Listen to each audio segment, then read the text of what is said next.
2026 சட்டமன்ற தேர்தலில் தனிப்பெரும் கட்சியாக உருவெடுத்த தாவேகா தற்போது தனிப்பெரும்பான்மை நோக்கி நகர்கிறதா?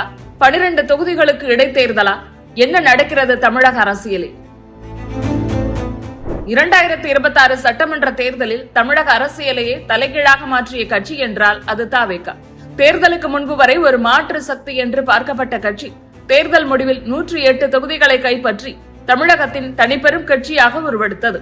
ஆனால் 108 இடங்கள் வெற்றி பெற்றிருந்தாலும் ஆட்சி அமைக்க தேவையான தனிப்பெரும்பான்மை எண்ணிக்கை தாவேகாவிடம் கிடையாது. அதனால் ஆளுநரிடம் ஆட்சி அமைக்க உரிமை கோரிய போது பெரும்பான்மை நிரூபிக்க வேண்டும் என்று அறிவுறுத்தப்பட்டது.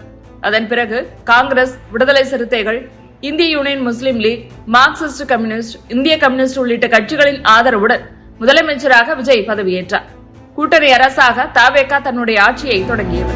ஆட்சியின் ஆரம்பத்திலேயே தனக்கு ஆதரவு கொடுத்த கூட்டணி கட்சிகளுக்கு அமைச்சரவையில் இடம் கொடுத்து அரசுக்கு எந்தவித சிக்கலும் ஏற்படாமல் பார்த்து கொண்டது தாவேகா. இது அரசியல் ரீதியாக ஒரு புத்திசாலித்தனமான முடிவாகவே பார்க்கப்பட்டது. ஆனால் கூட்டணி அரசு என்றாலே சில கட்டுப்பாடுகள் இருக்கும். ஒவ்வொரு முக்கிய முடிவுக்கும் கூட்டணி கட்சிகளின் கருத்தை கேட்க வேண்டியிருக்கும். அரசியல் சமநிலை பேண வேண்டியிருக்கும். சில சமயங்களில் தனியாக முடிவெடுக்க முடியாத சூழலும் உருவாகலாம்.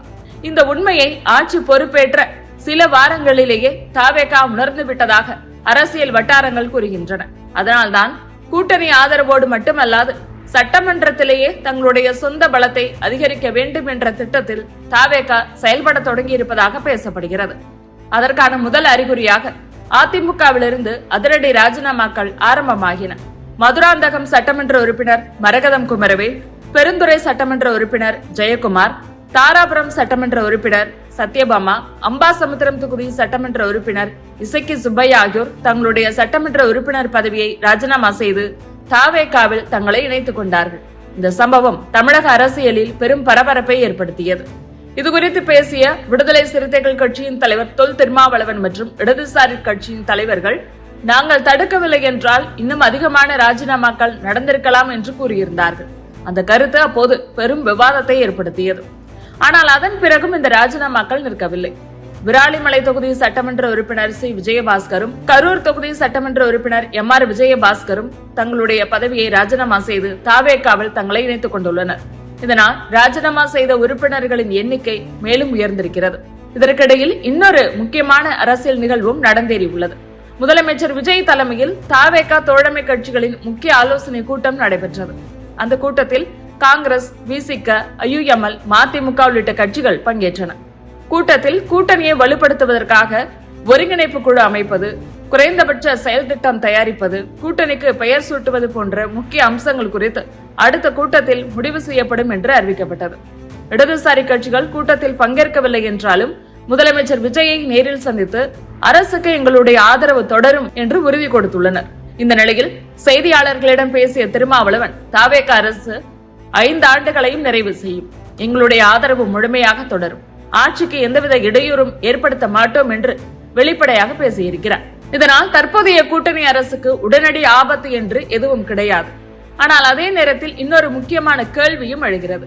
கூட்டணி கட்சிகள் முழு ஆதரவு தருகிறோம் என்று கூறும்போது ஏன் தாவேகா தொடர்ந்து MLA-க்களை தங்களுடைய பக்கம் கொண்டு வர முயற்சிக்கிறது என்ற கேள்வி எழுகிறது. தாவேகா நினைப்பது இதுதான். இன்னைக்கு கூட்டணி இருக்கலாம், நாளைக்கு அரசியல் சூழ்நிலை மாறலாம், கூட்டணி கட்சிகளின் கோரிக்கைகள் அதிகரிக்கலாம், முக்கிய சட்ட மசோதாக்கள் நிறைவேற்றப்படும் போது அழுத்தங்கள் வரலாம். இந்த சூழ்நிலையை தவிர்க்க வேண்டும் என்றால் சொந்த பலம் மட்டுமே நிரந்தர பாதுகாப்பு. அதனால்தான் கூட்டணி ஆதரவு இருந்தாலும் சட்டமன்றத்தில் தனி பெரும்பான்மை பெற வேண்டும் என்பதை தாவேகாவின் நீண்டகால அரசியல் இலக்காகவும் அதுவே தாவேகாவின் எண்ணமாகவும் பார்க்கப்படுகிறது. தற்போதைய நிலவரப்படி தாவேகா சட்டமன்ற உறுப்பினர்களின் எண்ணிக்கை 107. JCD பிரபாகர் சபாநாயகராக இருப்பதால் அவரை சட்டமன்ற உறுப்பினர் கணக்கில் எடுத்துக்கொள்ள முடியாது. அந்த அடிப்படையில் தாவேகாவின் பலம் 106 கணக்கிடப்படுகிறது. முதலமைச்சர் விஜய் ராஜினாமா செய்த திருச்சி கிழக்கு தொகுதியுடன் சேர்த்து தற்போது 7 தொகுதிகள் தமிழ்நாட்டில் காலியாக உள்ளன. இன்னும் 5 சட்டமன்ற உறுப்பினர்கள் ராஜினாமா செய்தால் காலியிடங்களின் எண்ணிக்கை 12 உயரும். அந்த 12 தொகுதிகளிலும் தாவேகா வெற்றி பெற்றால் கூட்டணி ஆதரவை மட்டுமே நம்பாமல் சட்டமன்றத்தில் தனி பெரும்பான்மையை பெறக்கூடிய வாய்ப்பும் உருவாகலாம் என்ற அரசியல் கணக்குகள் பேசப்படுகின்றன. இதனால் அடுத்த சில வாரங்களில் அதிமுகவிலிருந்து மேலும் சில MLA-க்கள் தங்களுடைய பதவியை ராஜினாமா செய்துவிட்டு அவர்கள் தாவேகாவை நோக்கி நகரக்கூடும் என்ற தகவல்கள் வெளியாகி வருகின்றன. இதற்கு முக்கிய காரணம் தாவேகா நம்பிக்கை வாக்கெடுப்பை எதிர்கொண்ட போது அதிமுகவை சேர்ந்த 22 எம்எல்ஏக்கள் விஜய் அரசுக்கு ஆதரவாக வாக்களித்திருந்தார்கள். அவர்களில் 6 பேர் ஏற்கனவே ராஜினாமா செய்து தாவேகாவில் இணைந்துள்ளனர். மீதம் இருக்கக்கூடிய உறுப்பினர்களில் சிலரும் அதிமுக தலைமையின் மீது அதிருப்தியில் இருப்பதாக சொல்லப்படுகிறது. அதேபோல திமுகவிலும் சில சட்டமன்ற உறுப்பினர்கள் அதிருப்தியில் இருப்பதாக சொல்லப்படுகிறது.